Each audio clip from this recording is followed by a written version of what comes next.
Watch the new Four Squares later today on most of these RBS stations.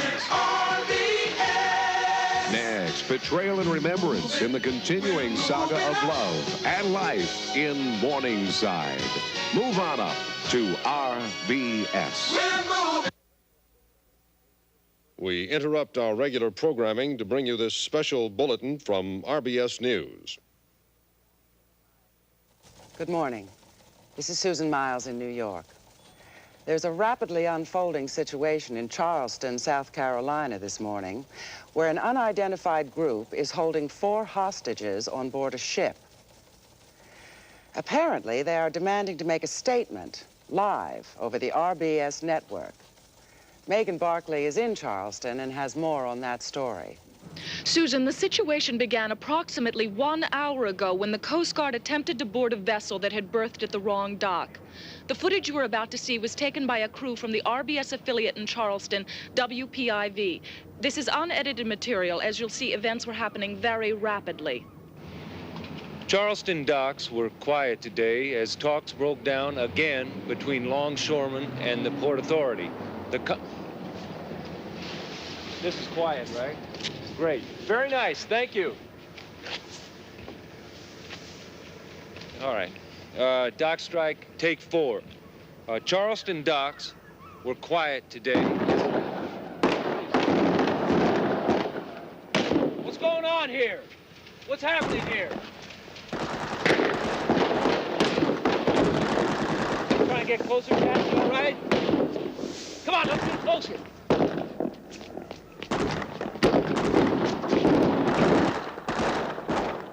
Get that guy up there, get that guy up there.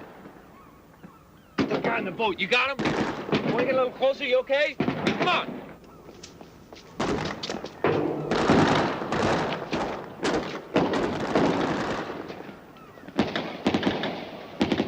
That guy's got an Uzi, man. I think he's got an Uzi, come on. Reporter Stephen Levitt and cameraman George Takashima were covering a dock worker strike. Instead, they found themselves in the midst of a gunfight. What the hell is going on here?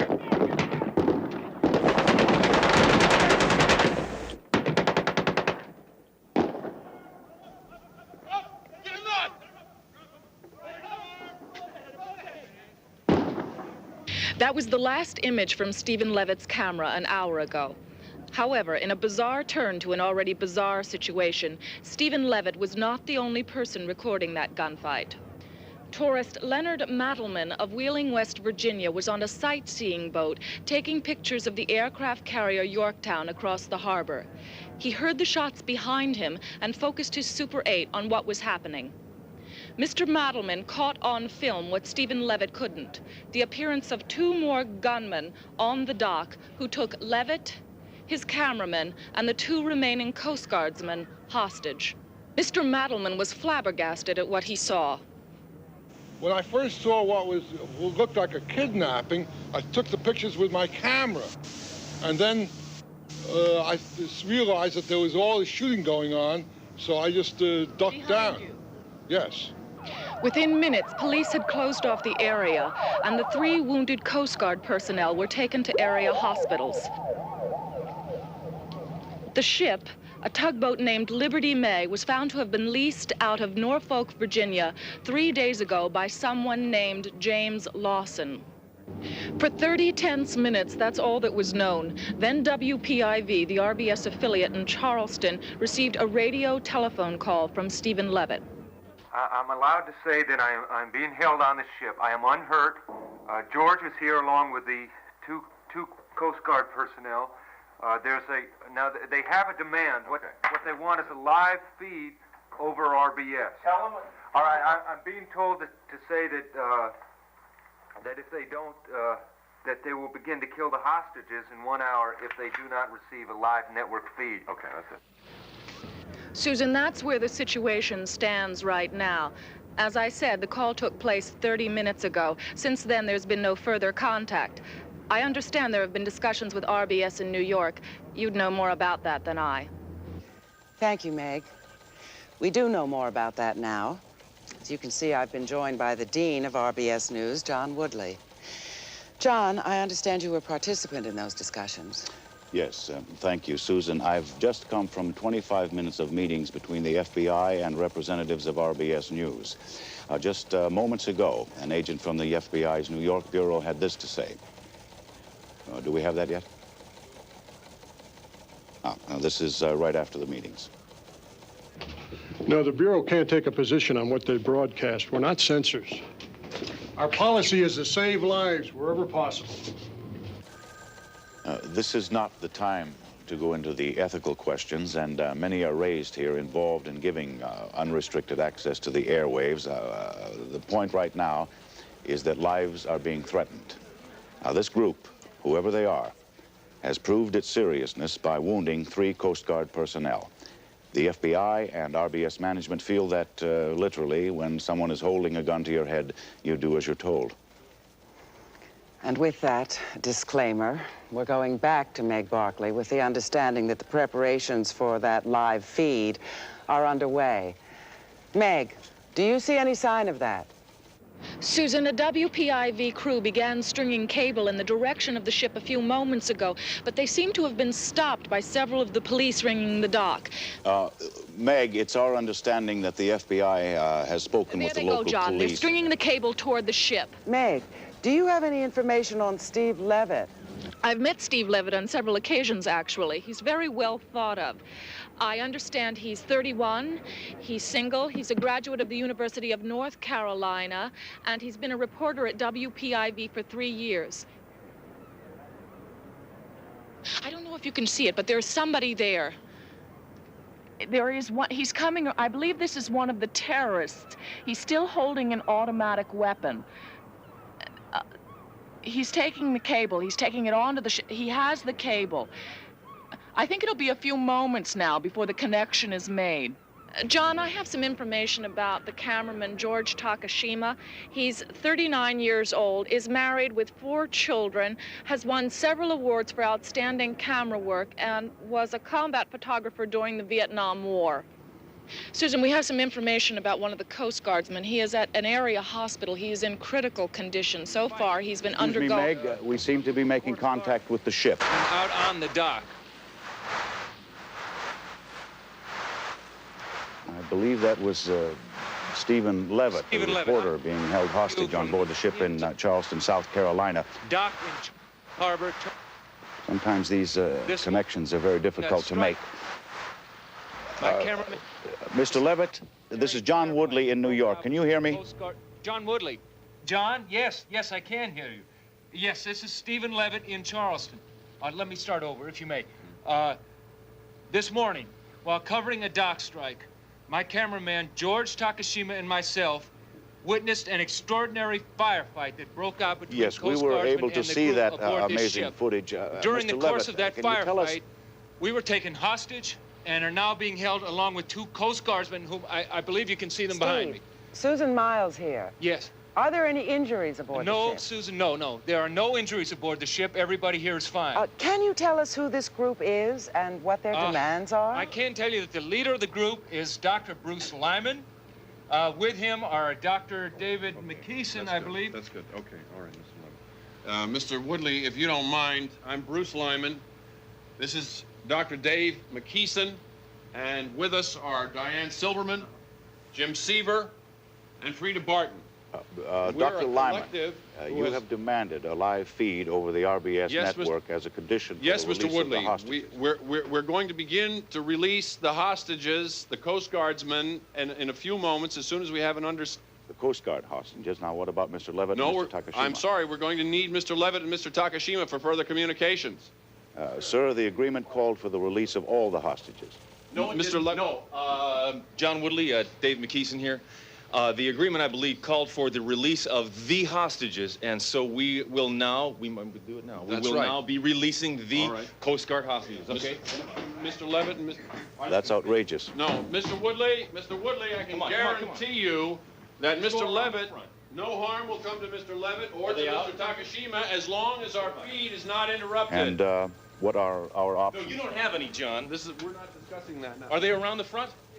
Mr. Woodley, I believe that you're, that Meg Barkley on the dock can verify that the Coast Guardsmen are being released right now. Mr. Woodley, do you have that? Meg, are you hearing this? Susan, I don't see anyone right now.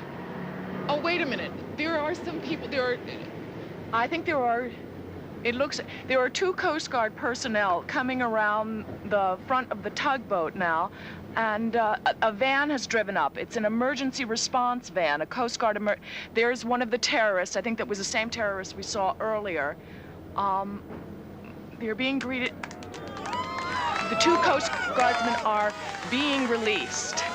They are being placed into the van now. The crowd here is cheering. And the van is driving away. Dr. Lyman, I understand you have a statement to make. Okay. Thank you, Mr. Woodley. Ms. Miles. We're a group that believes in survival. And I am a former strategic weapons planner for the Pentagon, so I know whereof I speak.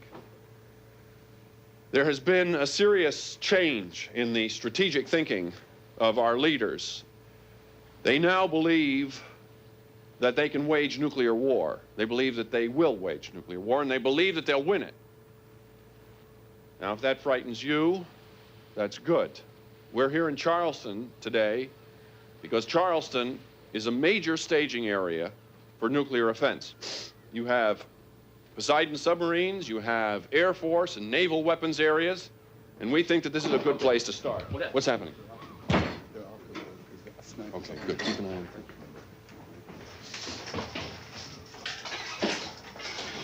So Charleston is the place for us to start.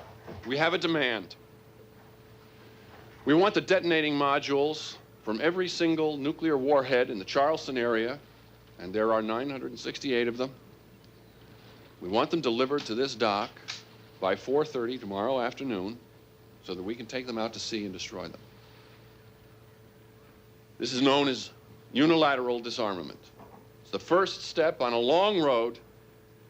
With Charleston disarmed, the Soviet Union can take steps to do likewise with their westernmost installations, and we believe that this action, as radical as it is, can set in motion the most dramatic movement for peace in the last 30 years. All right? Good. But if our demands are not met, it means that our government is willing to throw away the lives of the people of Charleston. It means that our leaders have not yet awakened to the grave dangers that are facing all of us. Listen to me closely once again. My colleagues and I have constructed our own nuclear device and placed it on board this ship. If the detonators are not delivered by 4:30 tomorrow afternoon, or if our exit from the harbor is blocked in any way, the device on board the ship will explode at 6 p.m. tomorrow. And believe me, it will illustrate what it is we all have to fear. I think we do this not in anger, but as a desperate plea and in hope of lasting peace. And I believe that that's all that there is to say at this time. Thank you.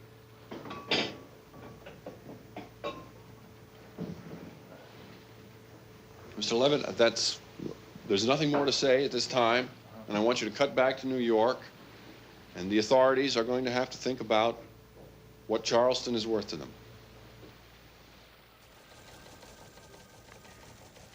What you've just heard is a statement by a group of, well, terrorists, I guess you'd have to call them, John, who are holding 4 hostages aboard a ship in the harbor in Charleston, South Carolina. Well, Susan, nuclear terrorism is something that this country has feared for a long time. Let's make this clear. We don't know anything about this group. We have no evidence that their threat is real. There have been several hoaxes of this kind in recent years. Well, nevertheless, they claim to have a nuclear bomb on board, and they're threatening to explode it by 6 o'clock tomorrow evening if their demands are not met. They have wounded 3 Coast Guardsmen, 1 critically, and are holding 2 newsmen hostage. I think we'd have to say at this point, bomb or not, that this situation is a highly dangerous one. RBS News will stay with the story as it develops.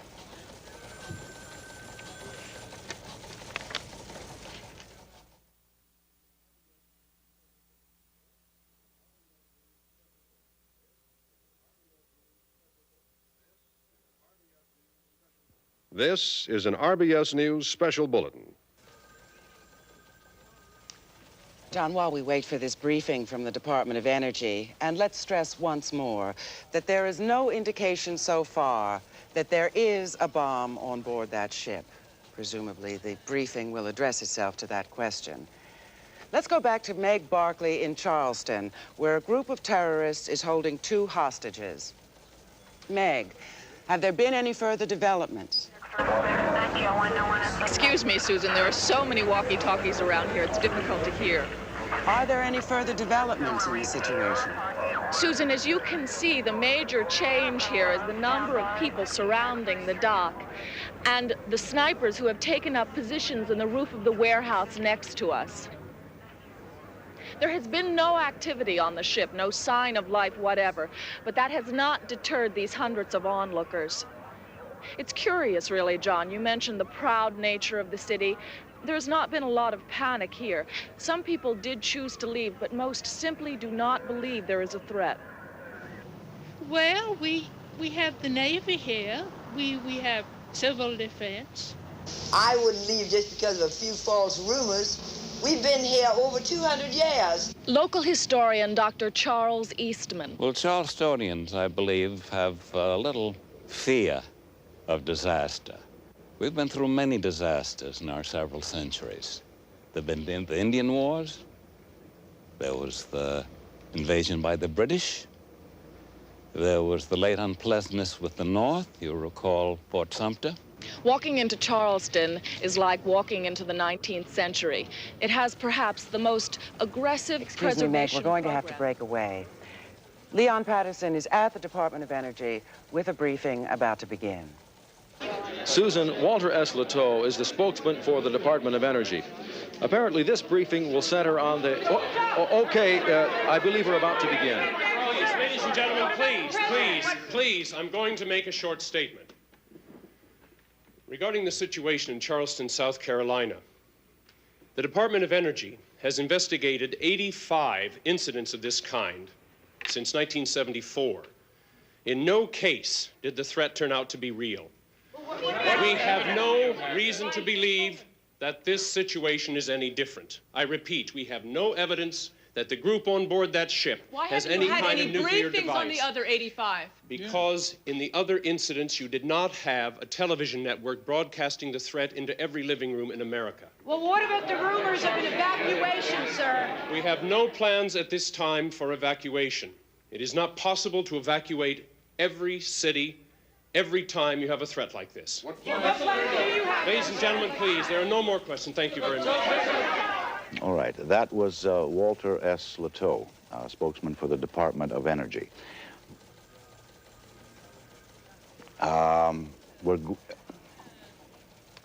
We've had another demand for a live feed from the terrorists on board the ship in Charleston. Now, because of the danger to the 2 hostages on board, RBS is being responsive to these further demands for airtime. Stephen Levitt, are you there? John, I'm sorry to interrupt you, but Dr. Lyman has a point he wants to make, and he wants to make it right now. Thank you, Steve. I don't get the response here. Nobody seems to be taking this seriously. Walt Leteau at the Energy Department and the FBI is still talking about negotiations. I'm known in the government. We're not crazies. There are about 6 advanced degrees among us. Dave McKeeson is known. Does everybody think this is a hoax? All right. All right, listen to this. The bomb we have on board has 1/1,000,000th of the destructive power of the world's arsenals. Excuse me. Don't give a litany of things. Let me show you things. Why are you going through a litany? Russia and the United States can destroy 1,000,000 Charlestons. Where in God's name did they get all of that destructive power? Our aim is to stop it from being used. Persuasion has failed, guilt has failed, religion has failed. What else is there for us to do? They've heard the facts. I spent years designing those weapons for the Pentagon. I had my counterparts in the Soviet Union. Do you think we ever once considered the reality of the situation? Do you think that counterforce expresses the reality? They are not interested in the planning department. Then They're what? not interested in this. Then what? Steve, come with me, please. Bring your camera and let me show you something. You want to do that now?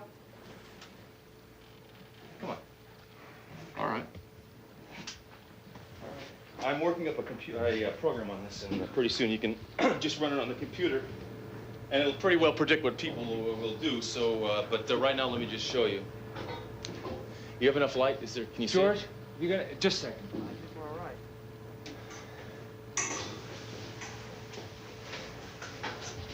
Okay, all right, go ahead. Okay, this is it.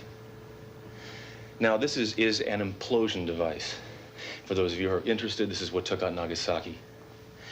It has 5th-generation mechanics. It's based on the classic Los Alamos design. It contains 5.2 kilos of plutonium. Now, I'm not going to get into the yield from 5.2 kilos. You have people who can do all that. Let me just say that the plutonium was stolen from Hanford, Washington, in June, and I don't know. Can you speak up just a bit? Well, we started. I don't know. We started in March. We started in March and June and July and November of last year. Now, for those interested, I have taken the precaution of installing several anti-tamper devices of my own design. If anybody touches this thing, if anybody moves this thing, if the ship is moved, if the ship is towed out to sea, or if it is exploded, or if it is breathed on in any way that I don't like, this bomb will go off. Now, the only person who can disarm the anti-tamper devices is yours truly. Don't try bribing me and, offering me computers and stuff. I have all that kind of stuff. The only way to get me to disarm this thing is to bring me the detonating modules. Now, there are NEST guys out there. This all can be verified. This is not a problem, and Mr. Woodley can just check it out. We're not amateurs.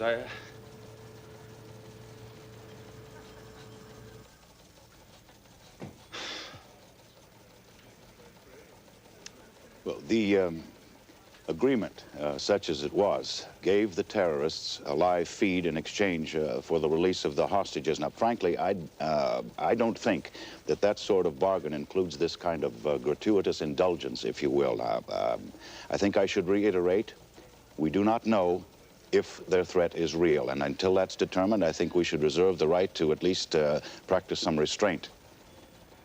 Liz Richardson is at the White House, where I believe the president has just arrived. That's right, Susan. The president was at Camp David this morning when the crisis began. He was not scheduled to return until tomorrow. This is a shot taken a few minutes ago. We don't know if the Charleston situation had anything to do with this change in plans. The feeling here is that it did not. Acting Press Secretary Bob Grafton made it clear that, at least with the information now at hand, it's pretty much a local matter. Back to you. Thank you, Liz. Ellen Stevens is at the FBI, and she's been able to compile some information about these terrorists on board the ship. Voted most likely to succeed at the Dorset School's class of '58, Bruce Lyman surprised everyone by joining the Marines and became one of the first Americans to serve in Vietnam as an advisor in the early '60s. Later, he attended Dartmouth, received a PhD from Yale in political science. In 1969, Lyman became a consultant with the Severin Group, a controversial think tank in upstate New York with strong ties to the National Security Agency. Lyman then joined the Defense Department in 1975, becoming one of the top strategic nuclear weapons planners. In 1977, he testified before the Senate. Dr. Lyman, you are saying the yield will be greater? Senator, I'm saying the neutron weapon has a greater short-term yield. The distinction is important. Now, Lyman was instrumental in the eventual decision to build the neutron bomb. Then in 1978, for reasons unknown, he left the Pentagon. Soon after, he began to affiliate himself with anti-nuclear causes. In the history of mankind. And those of us who know what we have created have a sacred obligation to tell you, the people, so that you can tell our leaders, enough. The madness ends here. Bruce just got fed up, I think. You deal with these issues for so long, and then all of a sudden you just lose it.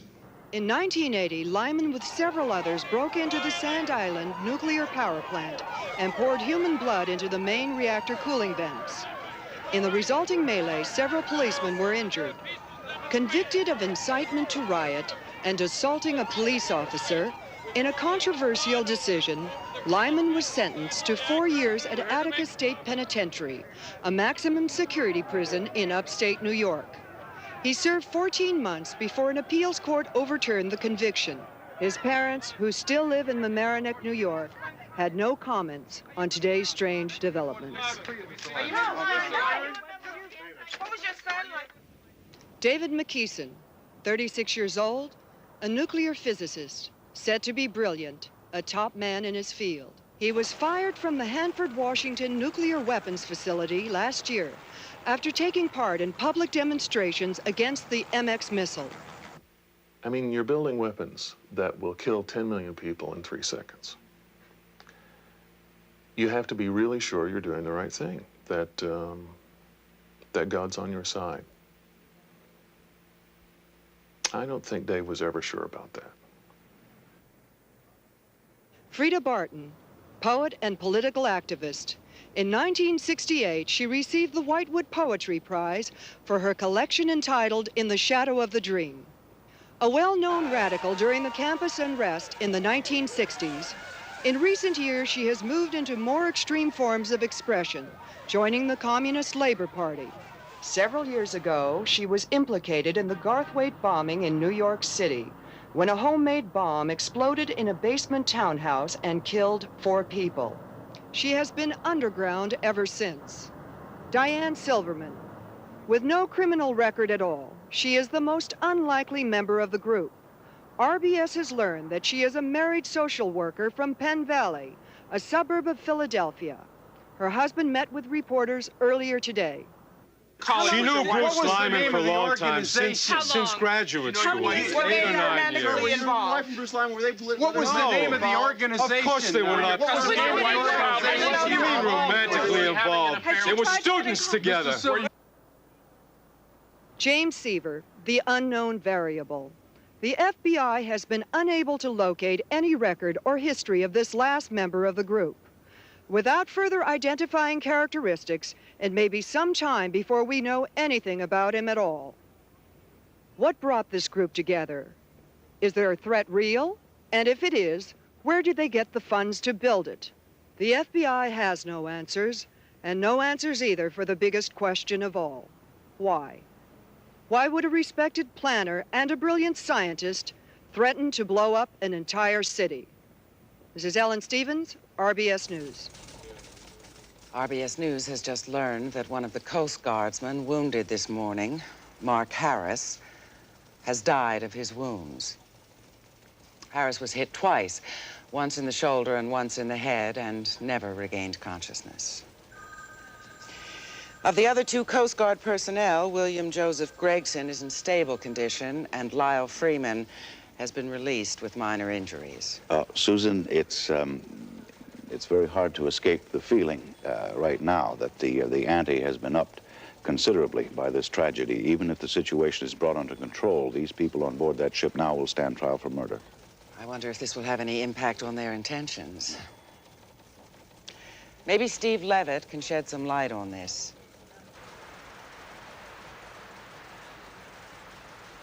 Are we getting through to the ship? Steve Levitt, can you hear me? Yes, we are here. We saw that report on the monitor, as we have seen everything that has come over the monitor. You would have to say that the group is reacting very strongly to this news. Perhaps we can talk to Frida, Miss Barton. Could you give us some sort of statement concerning the death of the Coast Guardsman? Well, there's a lot I could say, but saying never achieves the doing. Well, let us not forget that one man is like all men, and all men dying is a succession of one man dying. And I grieve for this one. I grieve for his family. And I say indeed, and I mean it, I am sorry. I am deeply sorry. But I am concerned with all men. And does this distract me from my goal? No, not in the least. No. Dr. Lyman. Oh,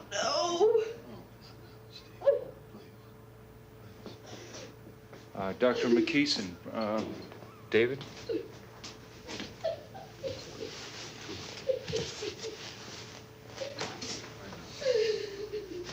Susan, I would have to say that the group is affected.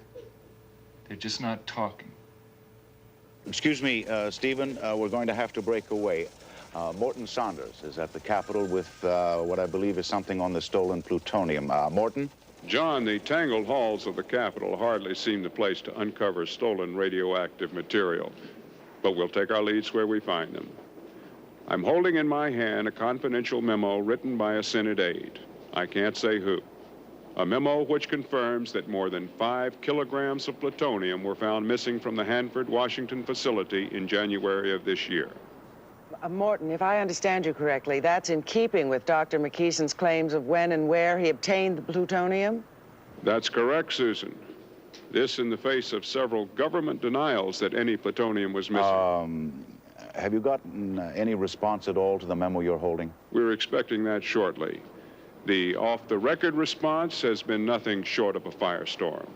Everyone's been operating under the assumption that this was a hoax.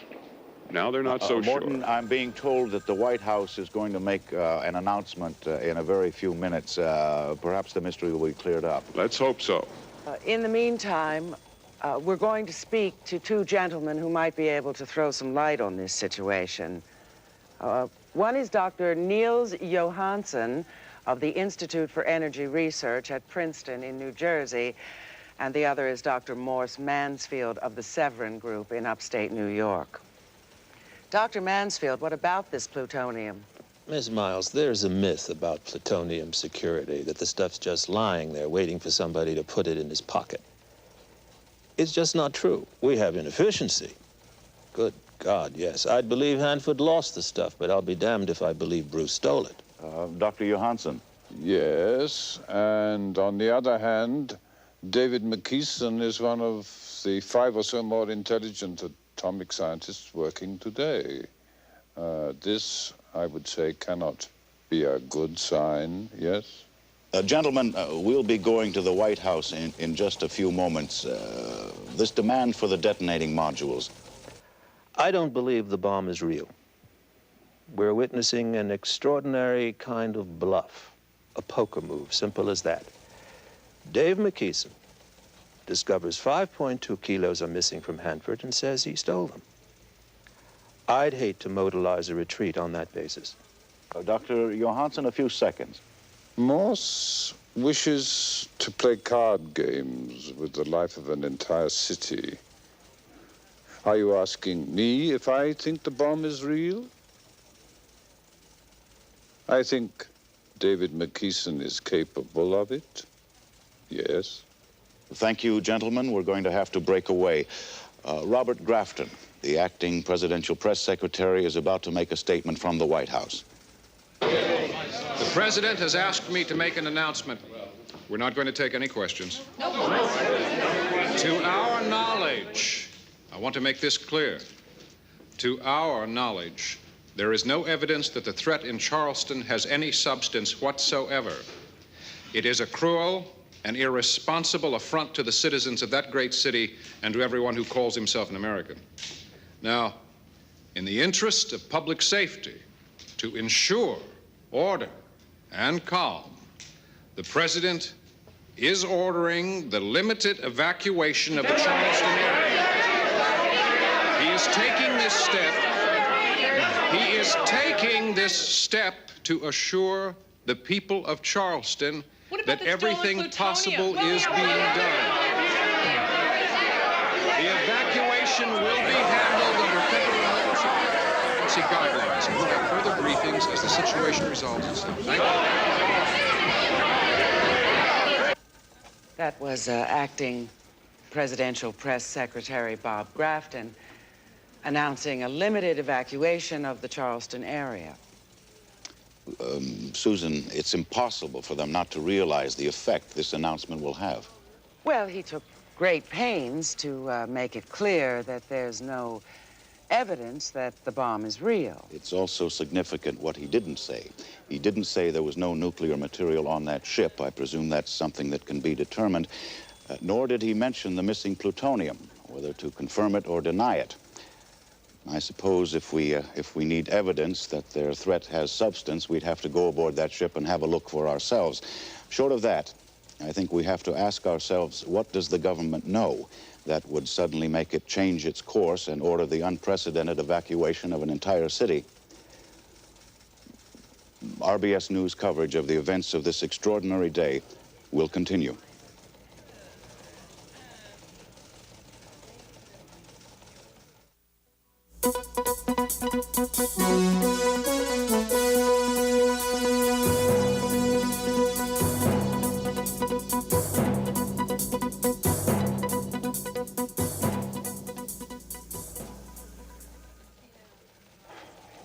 Well, it's now past midnight.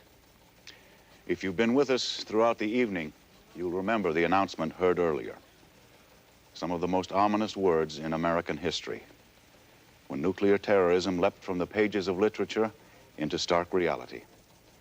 Walter S. Latow of the Department of Energy. That the Nuclear Emergency Search Team has reason to believe there is fissionable material on board in the configuration of a bomb. The pictures that came in soon after, the astounding live coverage as a city was plunged into chaos. Evacuate your homes as safely and as quickly as possible.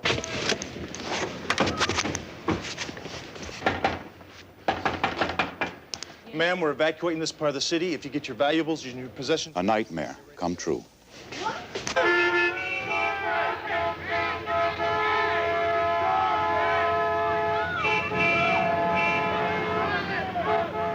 And amid the panic, there was violence. One man shot another motorist who had rear-ended him. Looting was widespread as the city emptied out.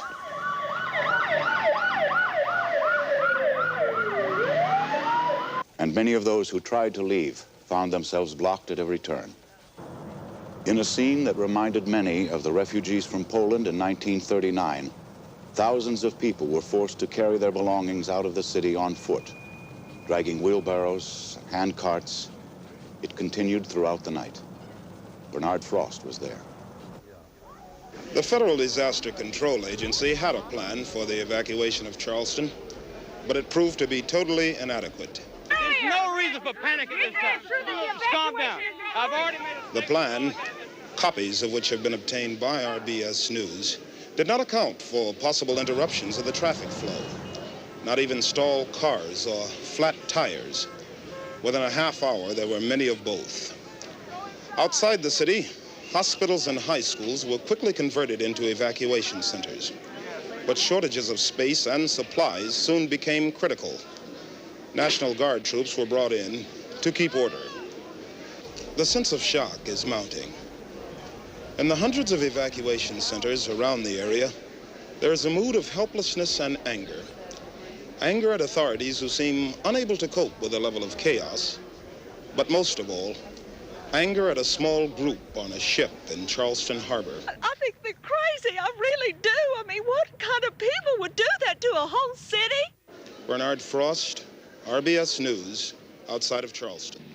As in Charleston, the mood of panic in Washington is matched by feelings of anger. When the announcement came at 3:30 today, the Senate adjourned in chaos. Burton Lamb of Louisiana was apparently so furious he didn't wait for his limousine to show up. Why isn't anybody wondering, or why aren't they thinking about what the role is of the communists in Charleston? Among the voices of rage, few counseled moderation. Earlier today, I spoke with Senator Ryan of Pennsylvania. Well, Morton, certainly we can't compromise the security of the United States. But on the other hand, I can't countenance the destruction of an entire American city. I don't envy the president on this one. Atlanta, Georgia, 290 miles from Charleston, presumably safe, even if the bomb were to explode.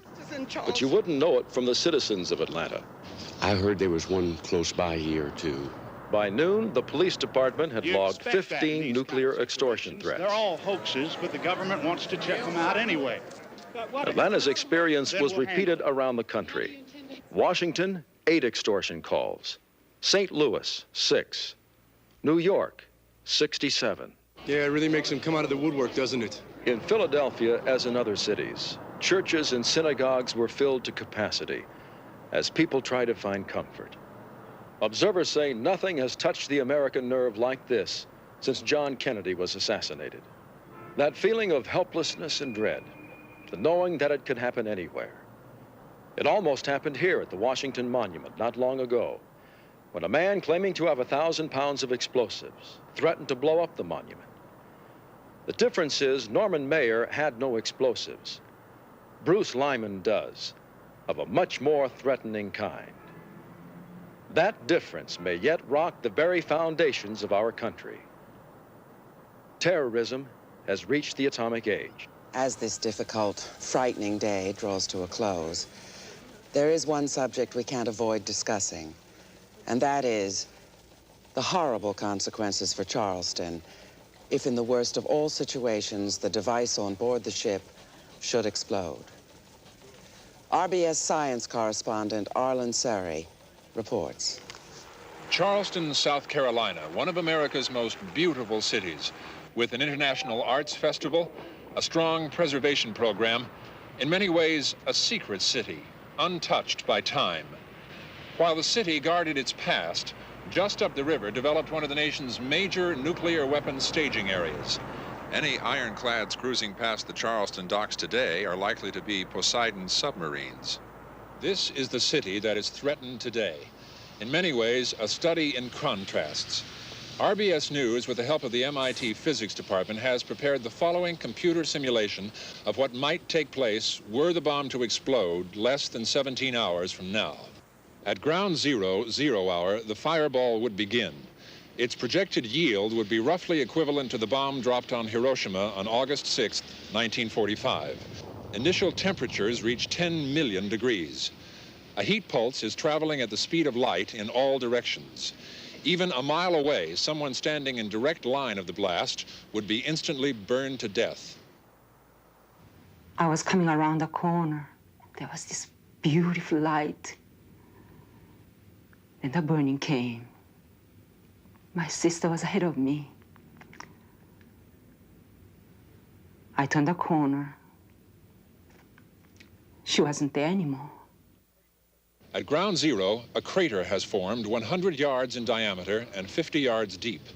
A blast wave is moving out more slowly than the heat, taking 2 seconds to travel the first half mile, destroying everything in its path.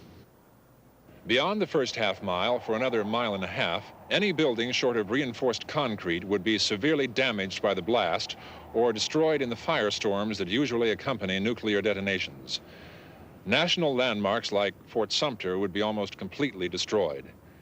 In this first 2-mile radius around ground zero, there would be very few survivors. And those who did survive would suffer extreme radiation poisoning. One of my brothers died of leukemia in 1958, another in '64. I think we're paying the price every day. Because this would be a ground blast, a phenomenon known as the nuclear footprint would form. A corridor 5 miles wide and 50 miles long, stretching out from ground zero, contaminated by radiation, uninhabitable for years. In short, an atomic explosion in South Carolina would be devastating beyond the imagination of most people. A catastrophe such as the United States has never seen. Arlen. Yes, John? Is it possible to compare the weapons deployed today, the kind the Russians may have aimed at Charleston, with what the terrorists have on that ship? John, tonight, people who are 5 miles from the harbor would survive the blast, at least. If a Soviet 1-megaton bomb was dropped in the harbor, those people 5 miles away would be vaporized in the first 3/5 of a second. Thank you, Arlen. The situation in Charleston has many facets. Merritt Cunningham has a report on one of them. A gunfight in a harbor. A local correspondent happens to be on the scene. Within hours, the situation escalates into a major crisis. The National Guard is mobilized. A city is evacuated. And a small dock in Charleston, South Carolina, becomes the media capital of the United States. Anti-nuclear groups especially wanted to get their point across. That we're appalled at this kind of tactic. We're outraged that efforts of millions of concerned citizens have now been tainted by this abominable act. We're working for a real disarmament, a verifiable bilateral disarmament. It's sane and it's possible. And there were those who criticized the role of the media. Why give them the feed? Why do it? To save lives? Who says it doesn't cost more lives this way? As things escalate, as people do more and more outlandish things to gain the public eye. I'd take it out of the network's hand, if you ask me. I don't trust their priorities. Make it illegal. Just make it illegal to hand over a feed. But the feed was given. And this is the way the dock looks tonight. The spectators and demonstrators are still here. Some, it seems, prepared to camp for the night. But they're camped in front of the TV cameras, as if lured by the light and excitement, as if the coverage of the event were more important than the event itself. That's become a fact of life in stories like this. Television is a presence that no one can ignore, not the police, nor the terrorists. It has become witness to the story, yet part of the story. And it will probably remain that way as long as people watch the news. Merritt Cunningham, RBS News, Charleston. You know, John, this live feed from the ship, it's a product of amazing technological advances, and we have to wonder, if it were not available, would the terrorists have been able to gain a national forum, as they have? Well, Susan, I think that reporters always tend to be blamed for the bad news they bring. Well, yes, but it's a question of complicity. We have to ask the question if the news media actually contribute to the very situation. Excuse me, Susan, we're going live. We're being joined live by Stephen Levitt on board the ship in Charleston. Go ahead, Steve. Yes, John, the entire group has been watching the broadcast, and Dr. David McKeeson would like to make some kind of... I just wanted to say that I have been listening to what you've been saying about how the news media is taken advantage of by people, and that's not really a problem, is it? I mean, the news media is essentially show business, isn't it? I mean, you guys have agents just like actors do, isn't that right? No, does John Woodley have an agent? The ongoing crisis here. No, I'm not. All right. No, yes, here. I would like to make a statement. I just want to say how much I love RBS News. And I didn't believe any of those stories about how John Woodley got mad when Susan Miles became a co-anchor person. Those stories were circulating. That's not true, John. You didn't get mad, did you? And one more thing. I love this logo with America Under Siege. What are you... With music in the background, and it just gives me chills. It makes me real proud to be a part of this whole thing. It never ceases to amaze me, the ability of the news media to trivialize any event of any significance, any meaning. It's just, I don't know, it's what? What are you doing, Dave? People are talking about us like we're doing some sort of bad thing and a terrible thing, and we are trying to do something we are making a statement. We're trying to do a good thing, just like John Woodley is trying to do a good thing, and I think that we're together on this, right? Well, I think any connection between what Dr. McKeeson is doing and RBS's attempts to cover it is highly remote. John, the news, you guys eat us for breakfast and for lunch. You have like an earthquake or a plane crash or something. John Woodley, good Anglo-Saxon name. I hope it's his own. He's not the enemy, Dave. John? He's just a friend. John, are you there? Yes, Dr. McKeeson. Well, does this qualify as gratuitous self-indulgence? Well, perhaps that's in the mind of the beholder, Dr. McKeeson, if you choose to think of it like that. I'm getting John mad here now.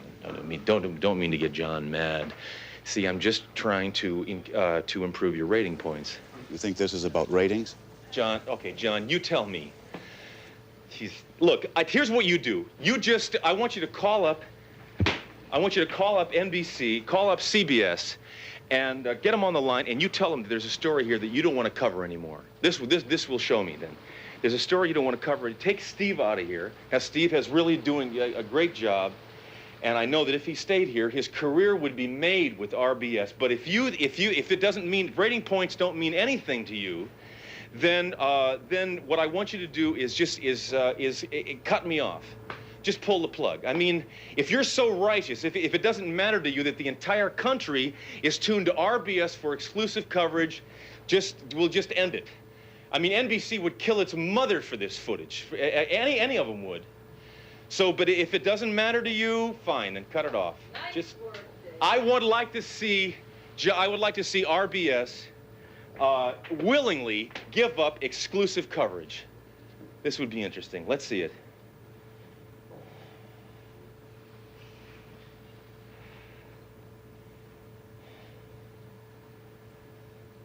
I'm waiting.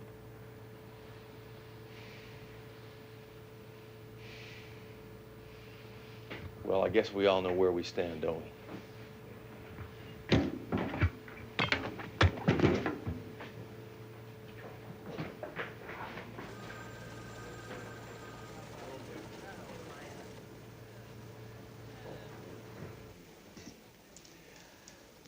That was Dr. David McKeeson, one of a group of terrorists threatening to detonate a nuclear bomb 17 hours from now. He made several points about the exploitation of news events by the news media. And as an example, he used RBS coverage of this particular event. It was a strong attack. I think I can say very strongly worded. And just to make sure that the factual record is clear, RBS News long ago made Stephen Levitt's reports from that ship available to all the other networks. This exclusive coverage that Dr. McKeeson referred to simply does not exist. And I think that's all that need be said on that subject. This is John Woodley and Susan Miles in New York. RBS coverage of the crisis in Charleston will continue.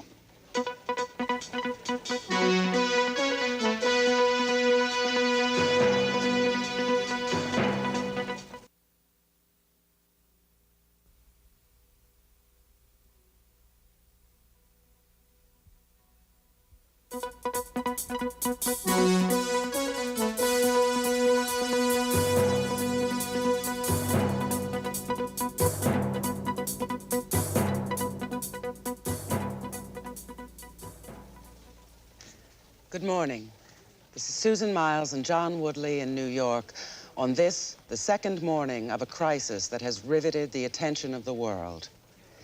In Charleston, South Carolina, a group of terrorists are demanding that unless the area's nuclear weapons are disarmed, they will explode their own nuclear bomb. The President is ordering the limited evacuation of the Charleston area. And now, as the second day has begun, another frightening development in Charleston earlier this morning. It began at 7:43 this morning, a news helicopter venturing too close to the ship. James Seaver, the silent terrorist, made himself heard at last with a vengeance. It's going down! Look out! After a tense and sleepless night, Seaver seemed all at once to succumb to the pressure. Bruce Lyman, the leader of the group, was unable to calm Seaver down. Stephen Levitt attempted to help. A scuffle broke out. Seaver demanded a microphone, claiming he had a statement to make. You too, because you work for them, man. You work for them. The ones up there, because I see what goes on your channels, and because it's all like the same thing, you know. I've seen you guys. You have some guy on there, and then you start laughing at him. The next thing you know, I've seen it, man. He proceeded to issue a strange and seemingly irrational string of demands. I want a Porsche, and I want $340,000. After half an hour, Seaver abruptly stopped talking and sat down. This doesn't mean anything. Jim is, he's a sensitive guy, and nothing has changed. But as the morning wore on, it became clear things had changed. Diane Silverman, one of the terrorists, requested a telephone hookup with her husband. David, I don't know if I'm... The kids are watching, aren't they? Yes, they've been watching. They're seeing everything. They're watching now. An FBI negotiator was called in as it seemed Diane Silverman was about to give herself up. By 9 a.m., the government itself seemed uncertain, faced as it was by a group whose behavior was becoming increasingly unpredictable. This morning's events in Charleston cast a pall on an already gloomy morning in Washington. Members of Congress are only too aware that the authorities in question have had nothing public to say since the crisis was recognized at 3 p.m. yesterday. John Morgan of Kentucky apparently knew some of the answers, but he wasn't letting on. There's going to be a settlement. There's going to be an accommodation. Now, I think what the accommodation is, let's just stay calm and have faith in our president. That's all that there is right now. We'll be back with you when we have more. Thanks very much. 2 words: accommodation, settlement. As near as can be seen, they indicate the government's direction in the handling of the Charleston crisis. Those arguing against such a course have yet to come up with any other options. The president himself has apparently decided that an armed attack on the ship would be too risky. This is Morton Saunders, RBS News, the Capitol. RBS News has learned that at 8:10 this morning, the president ordered the nation's nuclear forces on full alert. Apparently, the move was made as a signal to the Soviets that the United States defenses are still intact. Whether they will remain intact or whether the rumors of accommodation with the terrorists are correct, no one can yet say. Jonathan E. Herman, RBS News, the Pentagon. The terrorist who fired at the helicopter this morning, James Seaver, has finally been identified by the FBI. Ellen Stevens has that story. James Seaver. Until he showed his face this morning and started speaking, the FBI had no leads in their efforts to identify him.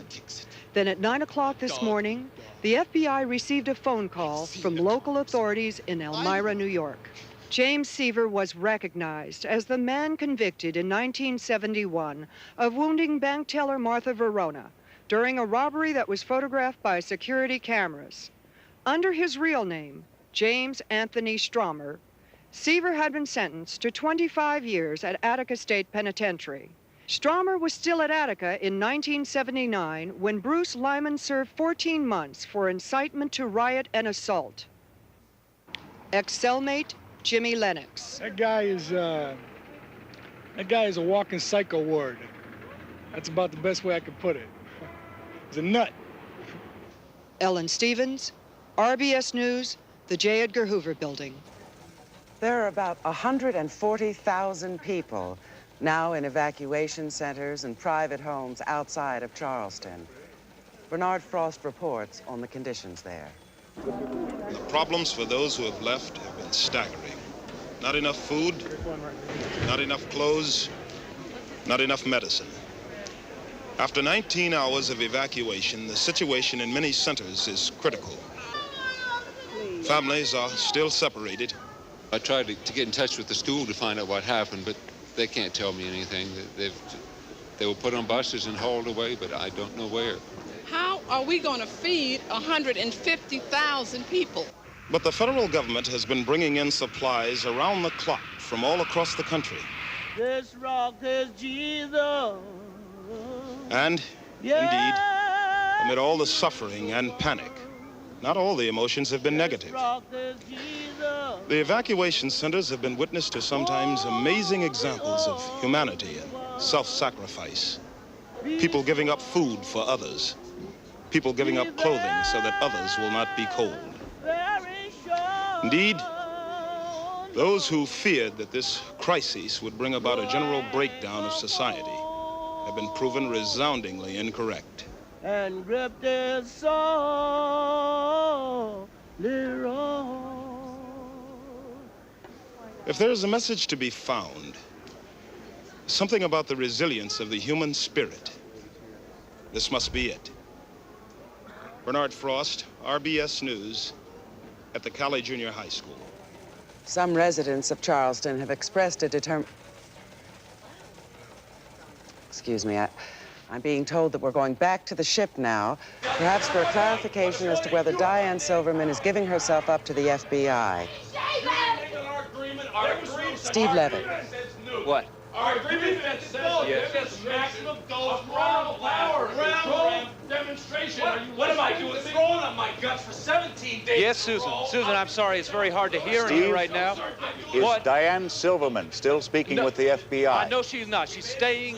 I say we've been hearing here some on board the reports ship. from Washington, hints that they may be moving toward a concession to Dr. Lyman's demands. Dr. Lyman, we are hearing hints from the government now that they are about to give in to your demands. Well, it's lovely the way the government drops hints. I want to hear something. I don't want a feeding in here. No, come on. All right, okay, I'm doing it. I'll set it off right now, damn it. I'm going to do.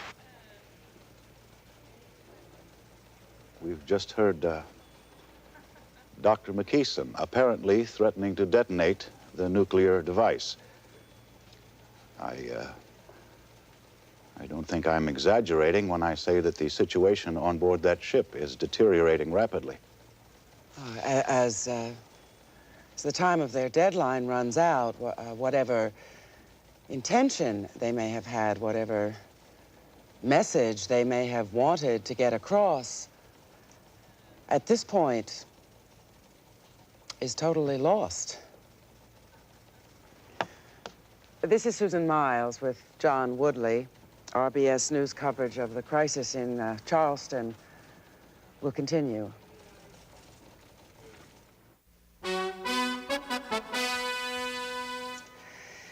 It's now 4:20, 10 minutes before the first deadline, and an hour and 40 minutes before the bomb is set to explode. There's no word from the ship or the government, although there are some changes around the dock, as Meg Barclay reports. The images you are seeing are from unmanned cameras surrounding the Liberty May.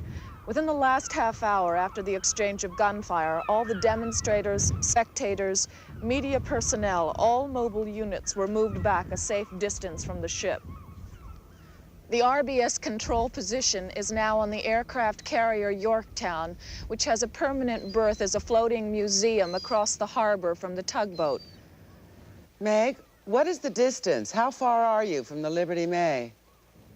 About 2 miles. Is that considered a safe distance? No one will say, actually. It's the furthest we could get and still cover the story. As time runs out, the gentleman sitting next to me may be able to provide some insight into what's taking place on the Liberty May. Dr. Abraham Scherzma is a psychoanalyst in New York City. Doctor, the situation seems to have deteriorated rapidly aboard the ship. We've heard nothing at all for several hours. Well, we have a very volatile mix there. James Seaver's outburst. God forbid I should be the one to disagree with the FBI. But in my opinion, James Seaver is not the most dangerous member of that group. That distinction belongs, I believe, to David McKeeson. He is a man, obviously. He's been hospitalized for paranoid-type disorder, but I think what's more important than that is... Excuse me, Doctor, could you explain that in a little more detail? Well, a paranoid is somebody who takes threats that originate inside of his own mind, and he perceives them as coming from the outside world. so that an innocent comment, a chance coincidence of events can be interpreted as dire threats. But what I was trying to say, and I think this is more important, I understand that you have those 2 tapes ready. This is why he is dangerous. Maximum dose ground blast demonstration. What have I done? Been throwing my guts up for 17 days in a row? That's it. I'm doing it. Hold it there, please. What did I bust my guts for? Throwing up for 17 days in a row. Could we have the other one, please? Evie, let's watch a nice movie. Set to some sort of nature or something. You need something. What do you need? No, I don't know. What do you need? I don't know. We'll stew. I need a white count. I need to find out. Hold it again. Now, I wasn't exactly sure what this meant last night, but with the other exchange this morning, and I've talked to a number of physicists about this, I'm quite certain that David McKeeson contaminated himself with plutonium while he was making the bomb. It's an unbelievably toxic substance that causes radiation sickness at first. That's what he means by the vomiting. And it's the later stages, though, that are really deadly. Usually leukemia within a year to 18 months. That's what he means by the white count. David McKeeson is a very dangerous man because he knows that he's dying already. The bomb doesn't hold any danger for him anymore. Excuse me, Dr. Shearsman. We've just made contact with the ship. We're going now to Steve Levitt live. Yes, Susan, it looks like it's down to the wire. Steve, it's quite a relief to reestablish contact. What was the problem? Well, Dr. McKeeson had decided that there was no more... Steve, we were worried that something had happened, on the ship. But it seems that things are actually calmer now than before. Well, there's no more shouting, if that's what you mean.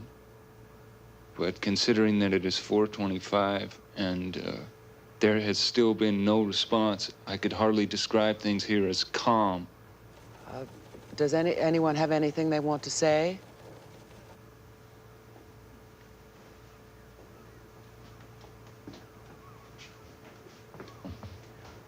Let me talk to Bruce.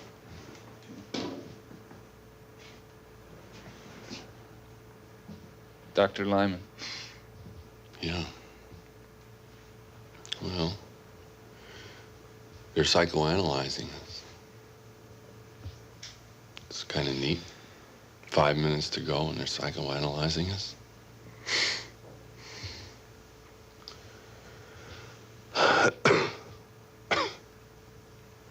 I haven't lost control of anything.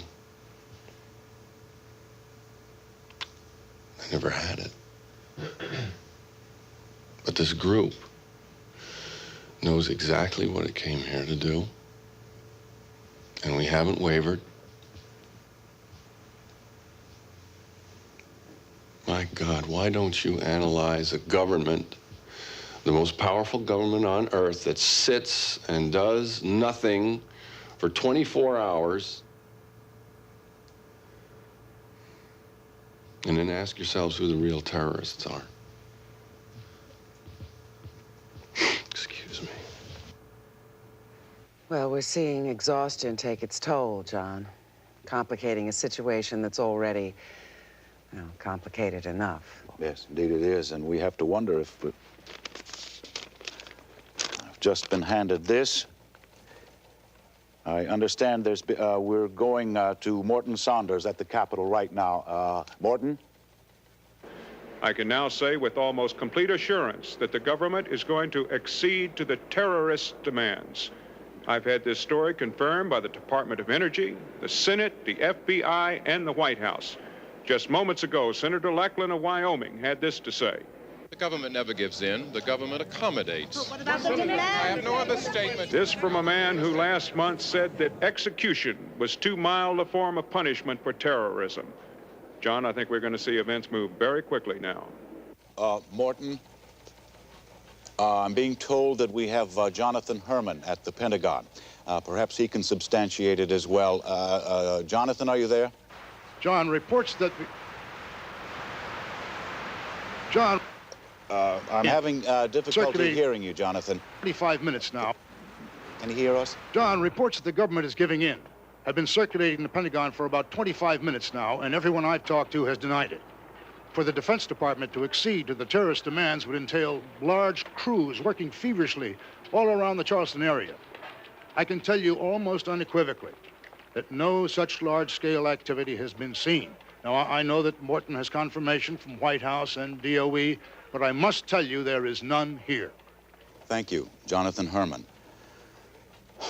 We have two conflicting reports now, and it's anyone's guess at this point, now less than a minute before the deadline, an hour and a half before the bomb is actually set to go off.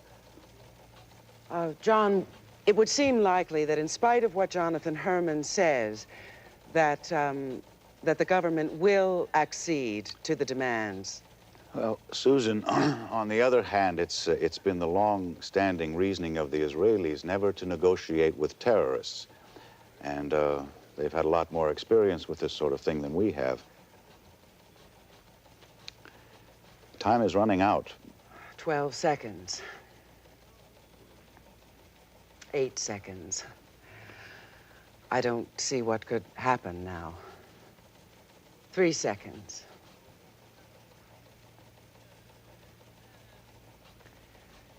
We have now passed the terrorists' first deadline. Is it possible there'll be no response?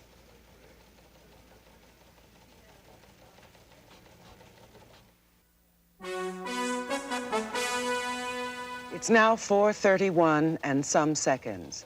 We don't know what may be delaying the government's decision.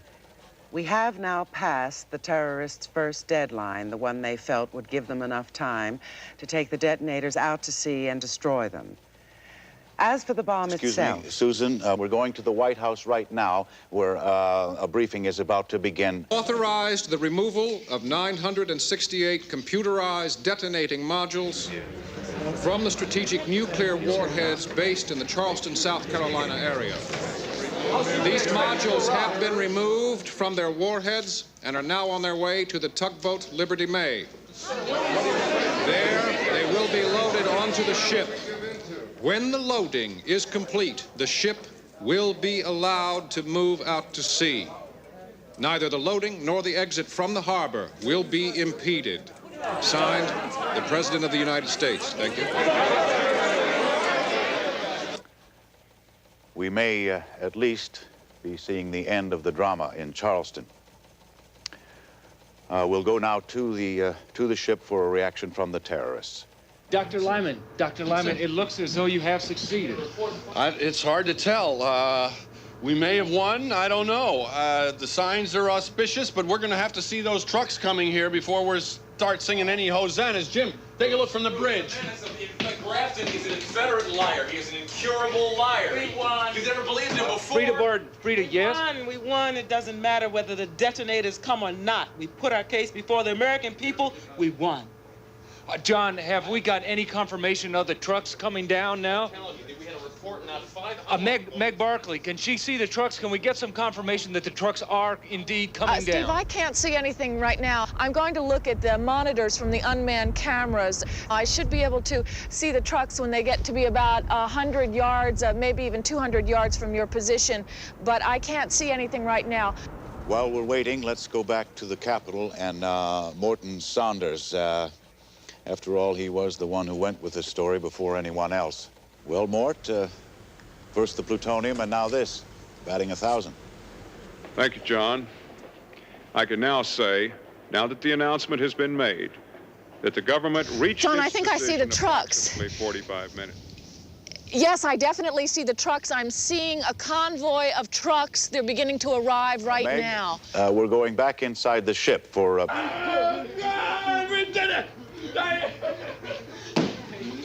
this is it, John. It really seems to be happening now. Let me see if I can get Dr. Lyman. What do you think of that, Steve? What do you have to say to that, Do you think Steve? that the American people are going to reporter? accept your tactics? Steve, I never wanted to explode that bomb. Dave, we did it. Doctor, do you think that the it. American people will accept your The tactics? suffering in the world is too dangerous, Steve. They'll accept it. I know they will.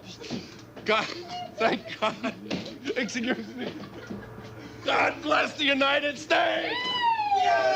Dr. McKeeson, do you believe now that the trucks are really... John, as you can see... Steve, the trucks are arriving at the dock right now. You could probably see them if you look out through the window. The trucks are parking now. They're unloading some boxes. Can you see any official personnel? Is there any military presence there at all, anything like that? No, I can't see anybody right now. I'm looking in the monitor, and I can only see what you can see. But it does appear that they are proceeding as requested by the terrorists.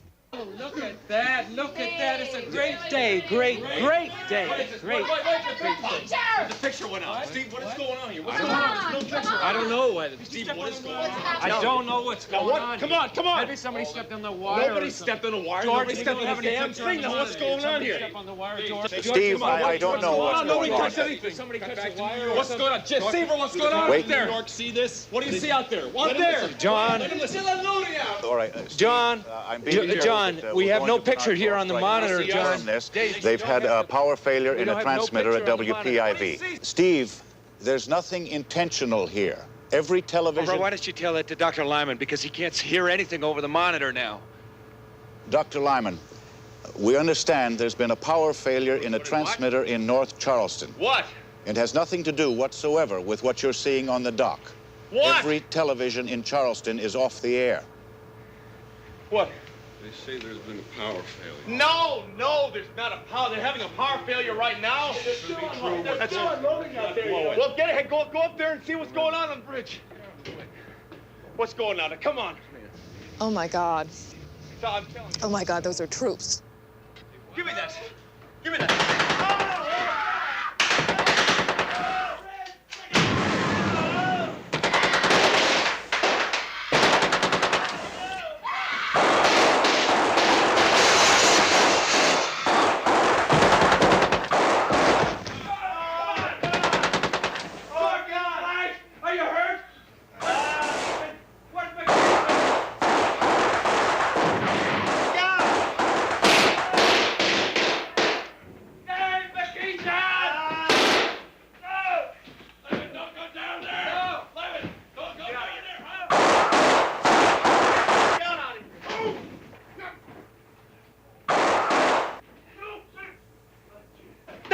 Don't fire!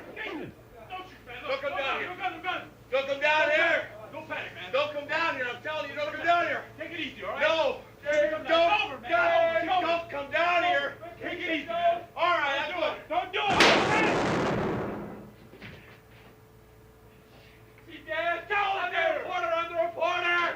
I'm the reporter. Anybody else alive up there? Yeah, there's a woman up here. She's the only one. Where's somebody down here? George, are you all right? George, I'm the reporter, man. I'm the televisor. George, I'm cut. Guys, I don't know what you need, man, but I'll tell you what, you do it. You got it, George.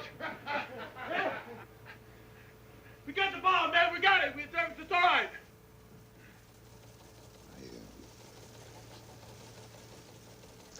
I don't think we've seen anything like this since the SLA shootout in '74 or the Patty Hearst. My God, it's a miracle those two weren't killed. Is Levitt hurt? Did you hear? He seems to have a cut. Came out of it with a cut. Well, what we've seen here is that the government clearly had this plan in the works for some time. Put one over on all of us. The announcement, the trucks bringing the detonators, I believe the word is diversion, and it just went off like clockwork. And the amazing thing is that the bomb didn't explode. Well, I suppose that could still happen. We have a 6 o'clock deadline before we get carried away. Meg, Barkley, are you still there? John, we were not able to see too much. Everyone here is just astounded, absolutely in the state of shock. We have been moved to a safer area of the Yorktown, the fantail, but we're just so happy that Steve Levitt is safe. What a brave moment, and that the bomb did not go off. You can second that over here, Meg. Bernard Frost in the Cali Junior High Gym in Sweetbriar. We have some pretty excited people, as you can see. Back to you, Meg. They seem to be getting everyone off the ship very quickly now. And there's Steve Levitt. He appears to be all right. And his cameraman, George Takashima, who took those incredible pictures.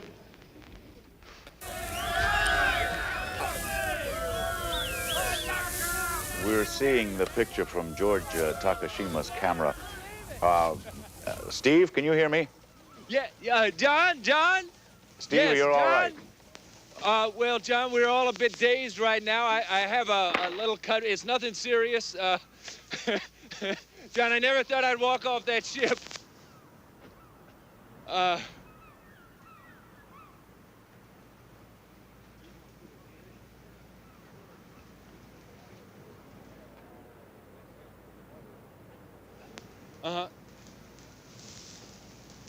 They're bringing them out now. That's Jim Seaver. Steve, excuse me, I believe that's Bruce Lyman. That's Diane Silverman, I believe.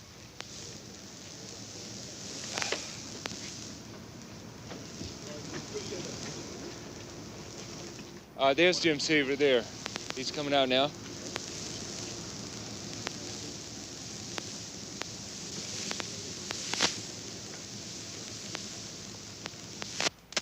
Steve, did Lyman say anything during that final firefight? Did he have anything at all to say to you? Well, no, to tell you the truth, John, we were all so worried about being killed at that moment that I wasn't able to hear anything that Dr. Lyman may have said. If he did say anything, That cheering that you hear is for the Delta Commando team, I believe, and not for Frida Barton.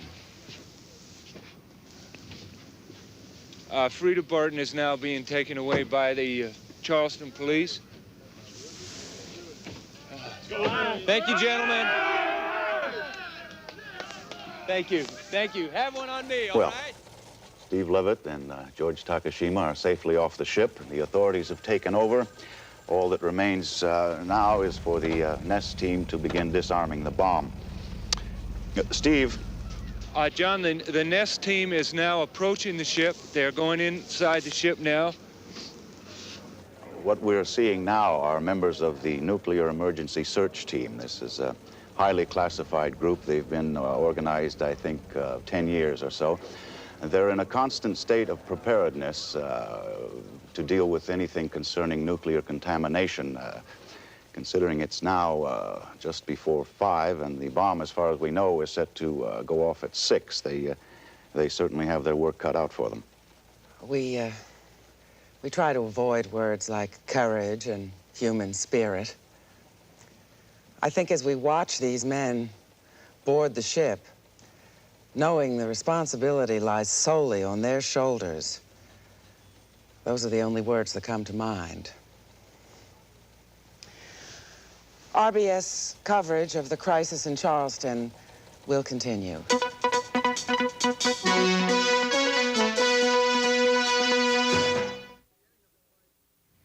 From the beginning of the crisis, our intelligence showed unmistakable signs of Soviet strategic alert.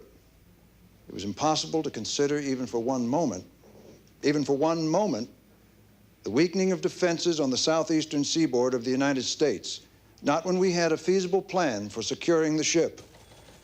It is now 20 minutes before 6. As you know, we've been standing by for the past 45 minutes, watching members of the Nuclear Emergency Search Team go on board, stabilize the environment on board the ship, determine that the anti-tamper devices were in effect, and they've decided to disarm the bomb where it sits. I said before, and I will repeat, The attack on the terrorists was predicated on the total confidence that the nuclear emergency search team would be successful in disarming the anti-tamper devices on the bomb. Ladies and gentlemen, thank you very much. The image you see behind me is from the Nest camera that they've brought on board the ship. Dr. Niels Johansen, the physicist from Princeton, has been kind enough to rejoin us to try and clarify some of what we're seeing. Dr. Johansen, a few moments ago on the dock, Stephen Levitt told us that the technicians had actually left the ship. Now it seems that that's not true. Mr. Woodley, disarming a bomb is the easiest thing in the world. It's equivalent to pulling a plug.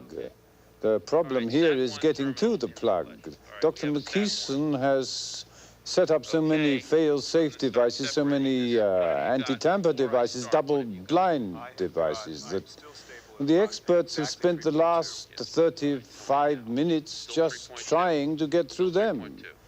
A mistake in any one of them could set off the bomb. Give me the double. That's it. Okay. All right. We're going to separate. Okay. Coming over. All right. We're going to separate. He's disconnecting the status circuits that maintain the constant. That one I've got up to about a 4.3 here. Whoa, what's this voltage? Can you freeze it? It was already separated. He clipped it. Is that one? Whoa, it's frying now. All right, 8-4 procedure, implement, go. All right, lay it down. Here we go. Hold it. I'll read it. Okay, hold on. All right, now. John, something seems to be going wrong here. Have you heard anything there in New York? Dr. Johansen. There's a double reverse situation and not what they expected. The danger is that having connected the SAT, it will set up a feedback that will... Dr. Johansen, please, in layman's terms. Getting hotter. There is about 100 pounds of explosives in there, geared to set off the chain reaction. They have just put a match onto the whole pile. Steve, you and George should move back. No, John, I'm going to stay right here. We still have 17 minutes left. I'm not going to leave the dock until these people leave. They are still... We still have about 17 minutes left, right? John, there are 2 more trucks now arriving at the dock. 5.5 shaking here. Command control, do you copy? We're up to 5.6. What's the reading? All right. I'm up to 5.6. 5.6. All right, now we're going to have time. Something seems to be going wrong. I don't know what it is, though. Come on. I got to put together. My hands are shaking. Come on, we got to get out of here. Come on. Steve, you and George, get out of there. I'm sorry, John, I couldn't hear your last question. Come on. No, things seem pretty calm here right now. There's not...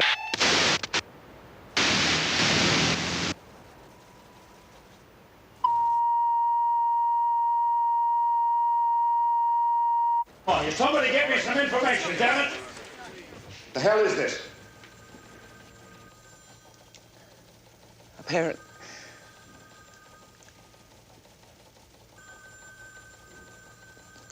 Apparently we have lost contact with Steve Levitt in Charleston.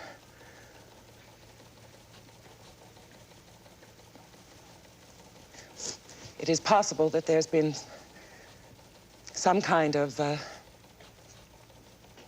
detonation.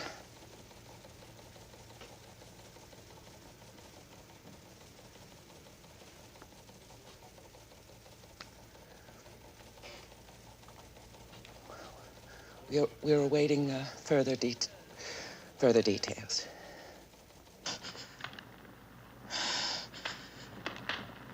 Okay. Meg?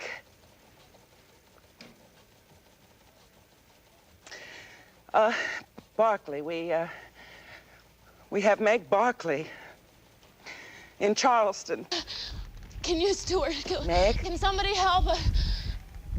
Meg, it's Susan Miles in New York. Can you hear me?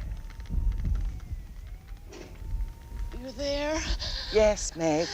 Susan Miles in New York. Can you hear me, Meg? It's... Oh, my God, it's, Meg, please tell us what happened.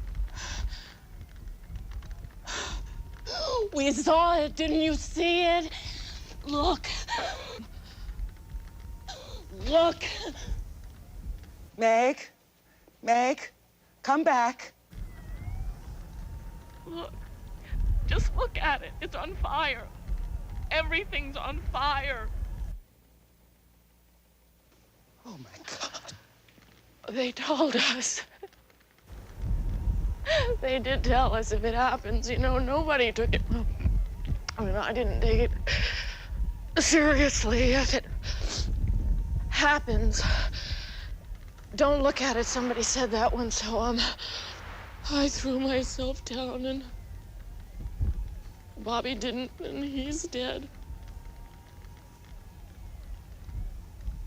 Stuart's okay. He has the camera.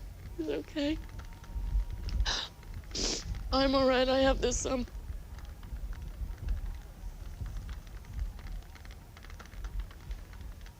Is the radiation coming now?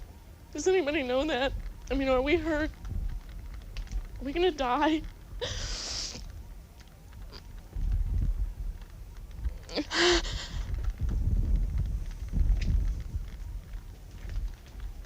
Oh.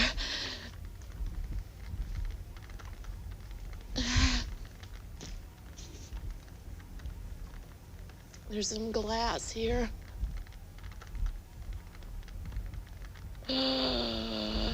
There's some glass here on Bobby's back.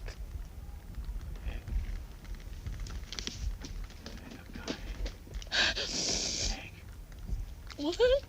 I've got tape of it.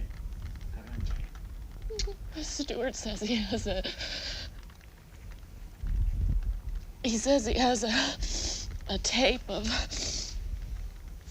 A tape of the explosion. Tell him to run the tape, Meg. Run the tape.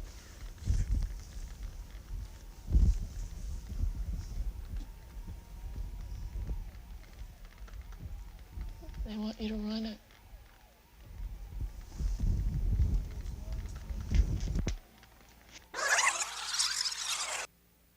Look, Bobby, what are those nested chess guys? What are they? Nobody tells us anything around.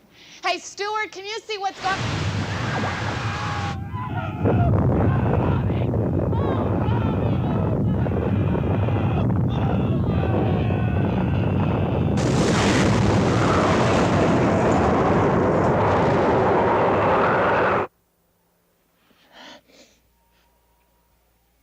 Stuart, you think the radiation is gonna come now?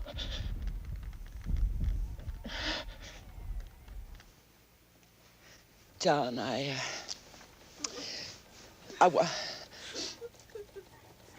John. Is there something we can do? Is there anything we can do?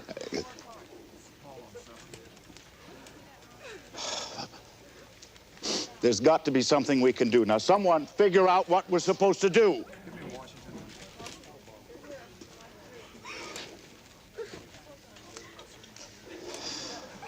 This is RBS News. There has been an atomic explosion in Charleston, South Carolina. Can we get somebody, anybody?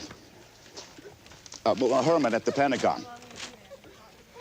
We have Merrick Cunningham now in Charleston. Firestorm of enormous force and destruction.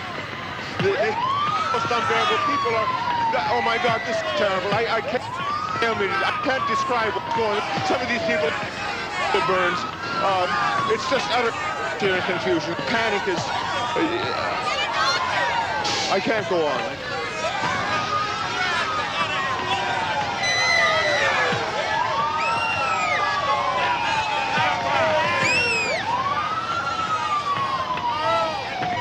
The city's on fire. John, this is... People are standing here watching the city burn. The injured are beginning to arrive. Excuse me. My God.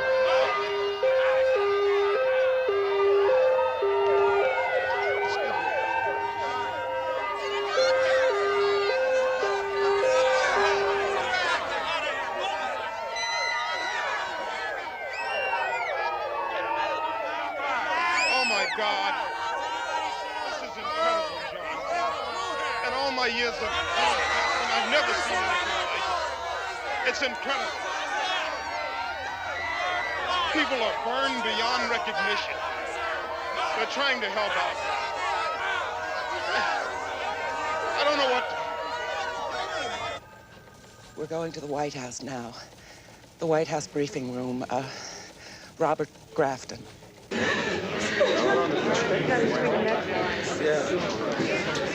Ladies and gentlemen,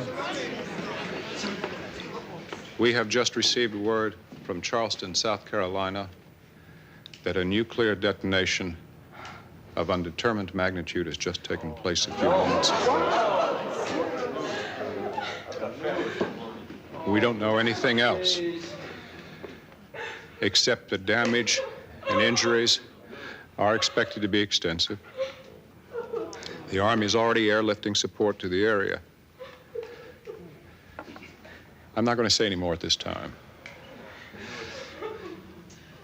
until we have a better idea of what exactly has taken place. There's just one last thing. Those who survived are going to need our prayers just as much as those who didn't. This is a very dark moment.